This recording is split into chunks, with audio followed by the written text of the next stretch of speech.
person or persons involved with this. Absolutely. And so we do have our reporters who are on the scene giving us a look at all the things that are taking place. Disturbing. Mm-hmm. When you speak about officers walking about a neighborhood with their guns drawn. So clearly they are on a mission to find the person responsible. And we do want everyone to know that we have wall-to-wall coverage in dealing with this situation. Our reporters will be there on the scene until we know what has happened, as well as at Frederick Hospital, where those officers have been taken. And I'm just taking a look around on Google Maps because sometimes it's the best thing to use in a case like this. Mm-hmm. This is a purely residential neighborhood. There's a church there. There's a large open field there that looks like it used to be at the site of several homes that have long been demolished. But this is a very residential neighborhood. Yeah. A lot of homes there that Milwaukee police were working in tonight.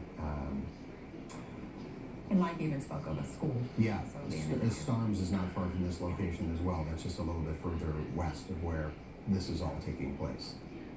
And so what we are also waiting for is to hear from officials Mm-hmm. to tell us what they know and what's taken place. You mentioned earlier that the police chief is not in the city, actually on business, and was just reinstated today. Yeah.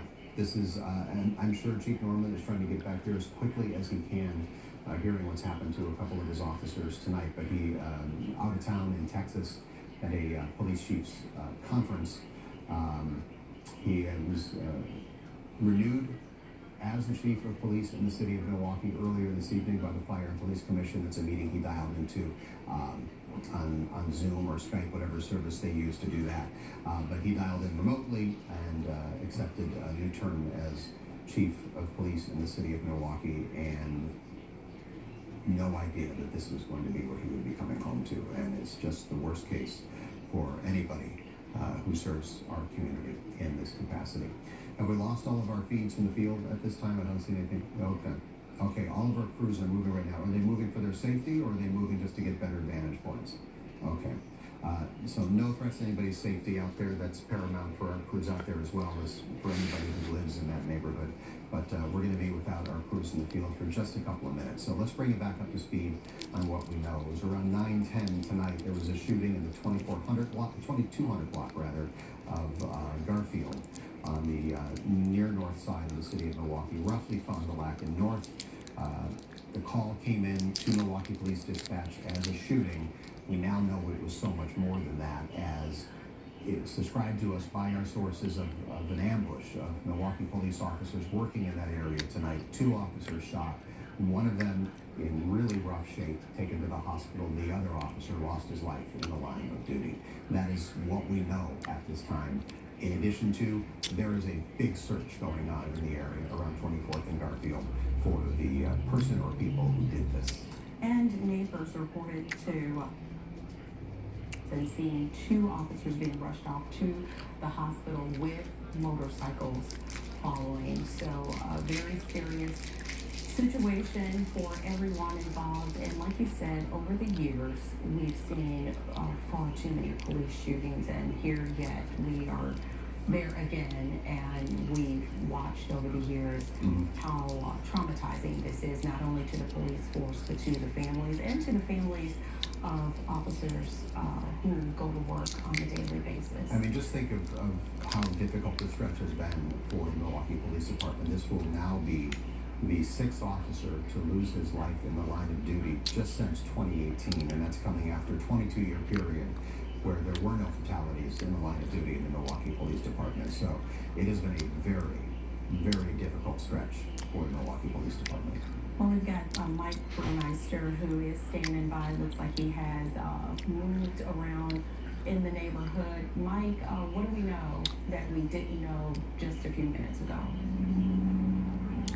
Anything new? Yes, Andrea. So we just got moved to 27th and Garfield. A police officer there told me that they need room to breathe. So we've been pushed back just past Starnes' early childhood. And you can tell more officers are coming in and investigating. As you can see, You can get a shot right over there. There's officers moving in between those homes, searching this entire area. But again, they were telling us and all the other TV crews that are here right now, pushing us back a block as they continue to search this area. Again, we were on 26th in Garfield. They moved us back here now to 27th in Garfield as we're watching these officers go in and out of, again, alleyways, but also in between homes. And they've also had guns drawn as they make their way around here. But moving us back here now, again, off of 27th in Garfield. So still very, very active. Still plenty of officers out here continuing their search for what's believed to be the suspect. Mike, one more time for me, as I was multitasking out here on the anchor desk, you are now at what intersections, just so I can keep track of you? We are 27th in Garfield. Okay, Steve. so- We moved back a block so from push it 26th in back a block. Garfield. Sorry, we have a squad car driving by right now on 27th Street. Okay. What are you able to see? I mean, it's just a block. I mean, it's pretty much the same posture. Would you see that officer walking toward you with his long gun in front of him? Yeah. Yeah, and yeah, there's one officer here, but you know, if you look down 27th Street, there's also a number of police officers here waiting, and you can even hear in the distance. It sounds like a dog or possibly a canine unit. We see some officers moving behind some of these homes over there, just down Garfield. All right. Let's be Still careful. very active. Yeah, let's be careful not giving away any specific locations where we see anybody, in case anybody who's being searched for is watching. But